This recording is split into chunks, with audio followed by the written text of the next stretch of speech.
И уже в феврале 2018 года я совершенно спокойно проходила собеседование с нашим испанским офисом. Привет! Если ты наткнулся на это видео в рекомендациях, значит это знак, что нужно начать учить язык прямо сейчас. Уже прошло 2 месяца карантина. Стопудово почти никто ничего не делал. Кого я не спрашивала, никто не стал суперспортсменом, никто не выучил английский язык, не начал свой блог или кем там люди еще хотят стать. Я веду 2 канала на YouTube. Один на испанском языке для аудитории Южной Америки и Испании, в основном Южной Америки. И на русском языке у меня есть канал, но я туда вообще почти не делаю видео. Однако там одно видео набрало много просмотров. Для меня это много, там больше 7000. Называлось оно «Как я выучила испанский язык с нуля», и там было очень много вопросов. Многие жаловались о том, что я лила много воды, бла-бла-бла, но это не был туториал, как выучить язык, это была история, как я выучила язык. Соответственно, я там не давала особой рекомендации, просто рассказала, как это сделала я.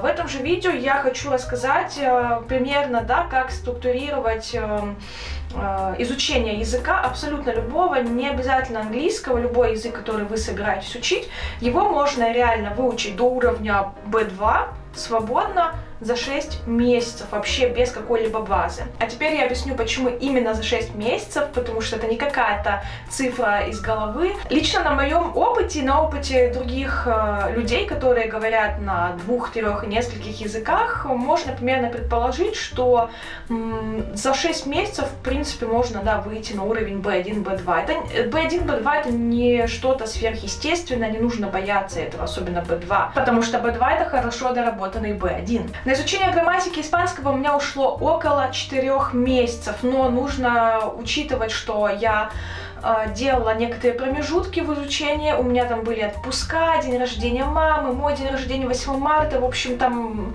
были очень большие периоды, когда я там по 3 дня могла не заниматься. Самое главное, заниматься каждый день, или как минимум через день, потому что потом объясню. И после того, как мы уже изучили грамматику, там за 3-4 месяца, но лучше за 3, после этого нужно приступать к практике. Соответственно, для этого нужен нам словарный запас. Словарный запас подразумевается изучать во время грамматики, чтобы потом во время практики у вас не было такой проблемы, что вы элементарно не знаете базовых слов. Конечно же, говоря о том, что сначала у нас 3 месяца грамматики, потом 3 месяца практики, это, конечно же, не так. Практиковаться можно уже начинать с самого начала изучения грамматики. Просто когда вы ее уже выучите, у вас будет все время уходить на оттачивание практики, соответственно, у вас будет больше времени и больше свобод, потому что вам уже не надо будет напрягаться о том, в каком времени какую там грамматическую основу использовать, какой глагол использовать и так далее, и так далее. Поэтому условно можно это назвать именно так. То есть 3 месяца грамматики, 3 месяца практики. В своем видео о том, как я выучила испанский язык, я говорила о том, что у меня ушло 3 года на то, чтобы дойти до более-менее нормального разговорного уровня. Дело в том, что когда я уже выучила грамматику испанского языка, как я уже говорила, за 4 месяца, до августа 2017 года я вообще все делала неправильно. То есть я неправильно подходила к изучению языка, то есть к выходу на свободный уровень владения языком. И в августе 2017 я начала совершенно по-другому практиковать, сама собой, кстати говоря. И получается август, сентябрь, октябрь, и в ноябре я уже поехала в Испанию и вообще супер себя чувствовала и отлично разговаривала и отлично понимала носителей языка. И уже в феврале 2018 года я совершенно спокойно проходила собеседование с нашим испанским офисом в Ля-Корунье, который находится. Поэтому я могу сказать, что за 3 месяца реально можно офигенно поднять свой уровень. Ключевой момент в том, что заниматься языком нужно каждый божий день. Для этого вам нужна первое – это четкая мотивация. Если вы учите язык просто для галочки, что он вам когда-то в будущем понадобится, но вы сами не знаете для чего, поверьте, вы бросите изучать язык, потому что я знаю очень много людей, которым нужно изучать язык, и они все равно этого не делают, либо у них очень плохие результаты, они годами его учат, и по факту ничего не происходит.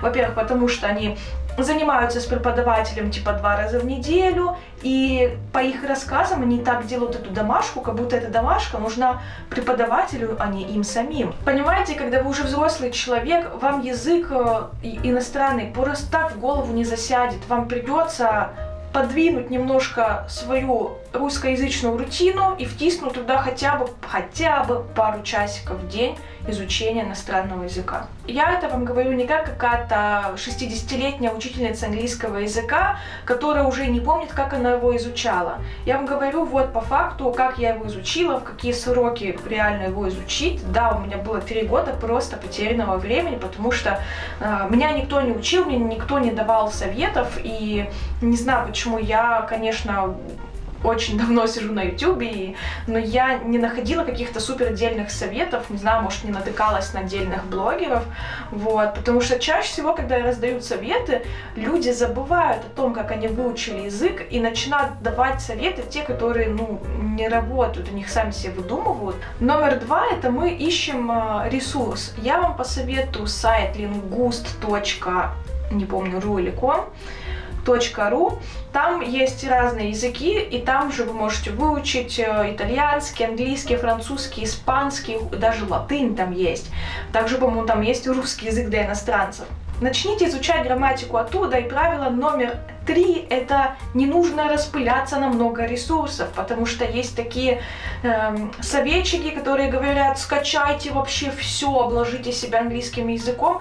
В итоге у вас начнется, вы будете рассеивать свое внимание на приложения, на несколько сайтов, на несколько блогеров, на просмотр фильмов и так далее, и так далее. В итоге вы не можете сконцентрироваться. Делайте все последовательно, иначе у вас просто мозг устанет и не будет вообще воспринимать никакую информацию. Хотя бы на начальном этапе, когда вы хотя бы просто изучаете грамматику, оставьте все в покое, изучайте с одного ресурса. Когда у вас уже пойдет практика, когда вам не нужно будет отвлекаться на грамматические какие-то моменты, уже тогда можете и ютубчик смотреть, там англоговорящий или испаноговорящий, либо слушать там радио, подкасты и так далее, и еще там в приложении там что-то практиковать, хотя, честно, приложение это вообще полный шлак, и я их вообще крайне не рекомендую. Смотрите, очень важен словарный запас. Слова также сами по себе не прилипнут к вам в обиход. Соответственно, вот эти советы типа: ой, да язык сам собой выучится, да там фильм посмотрю, вообще сразу все слова запомню, это полная чушь, вообще никогда такого не бывает, но и не нужно впадать в крайности. Учить слова по списку тоже не стоит, потому что когда мозгу не за что зацепиться, соответственно, слово также не оседает у вас в коре мозга и также улетучивается и говорит вам адьос. Я рекомендую начать со списка 1000 самых используемых слов, допустим, в английском языке. Учитывая, что вы большинство слов английского языка, даже не изучая его, знаете, потому что они попадаются так или иначе вам, даже живя здесь, в России. Половина из этих слов — это всякие предлоги, частицы и прочие мелкие штучки-дрючки. Соответственно, 1000 слов — это вообще просто вот так учится. Плюс не забывайте о словах, которые очень похожи в английском и в русском языке, или в русском, в испанском и так далее, и так далее. Слова, которые мы используем, там, типа компьютер, телефон и так далее, все это очень похоже. И что касаемо изучения лексики, то есть пополнения своего словарного запаса, обязательно начинайте со своего дома, со своей работы, со своей учебы, что вас окружает. Я очень много общаюсь с иностранцами, и проблема в том, что они начинают париться, изучать: ой, падежи это так сложно, и тратят свое время, чтобы изучить наши падежи русские. Но при этом я спрашиваю: а ты знаешь, как по-русски будет стена, или зеркало, или диван? И большинство из иностранцев, они не знают этих слов. Вы понимаете, базовые слова, которые нас окружают, это основа языка. Выучите все дома. Выучите все слова, которые вас окружают на работе, либо в школе, либо в институте, потому что это ужасно, когда ты заостряешь свое внимание на том, что тебе вообще не нужно. Окружи себя иностранным языком в бытовом плане. То есть я, когда испанский язык учила, я сама с собой разговаривала, я чищу зубы, и я говорю, я чищу зубы на испанском языке. То есть проговаривать, что со мной происходит, там, я сижу на диване, ну, на том языке, который вы учите. И, кстати, никогда не переживайте о том, что вы какое-то слово можете не знать. Самое главное, это уметь описать это слово. Хоть я уже довольно-таки давно говорю на испанском языке, и у меня довольно-таки продвинутый уровень, но бывает, что я забываю какое-то слово. И самое главное, это мочь описать его, чтобы тебе помогли с его переводом. У меня были ситуации, когда носители языка испанского забывали слова, и я их знала, а они их нет. Также было такое, что... В общем, я когда изучала испанский, я изучала медицинский испанский, там, науку и всякое такое, чтобы, ну, мочь говорить на любые темы. И мы, когда о чем-нибудь говорим, они вообще удивляются, типа, откуда ты вообще знаешь эти слова, потому что, ну, даже не все носители их используют, потому что это слишком узкая тематика и так далее. Вот, поэтому вам нужно знать хотя бы базовые слова. Поэтому обязательно изучайте слова предметов, которые вас окружают. Поверьте, если у вас будет достаточно мотивации и желания изучать язык, как и в абсолютно любом деле, вы добьетесь успеха. Посмотрите на спортсменов. Вот, допустим, я вообще не спортсменка, и мне совершенно неинтересно заниматься там гимнастикой или бодибилдингом, или бегать, или так далее. Просто это не люблю. Я поддерживаю себя в форме, насколько это возможно, но у меня нет мотивации, да, там, зависать в качалке там хотя бы 3 раза в неделю.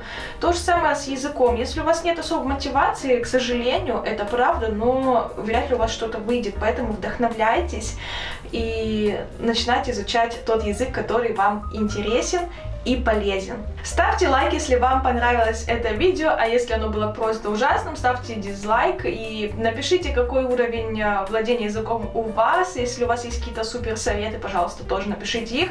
Мы все почитаем, я думаю, это всем будет полезно. И в следующем видео я расскажу о том, какие ошибки я допускала, какие ошибки в принципе часто допускают те, кто начинают изучать новый язык. Пока!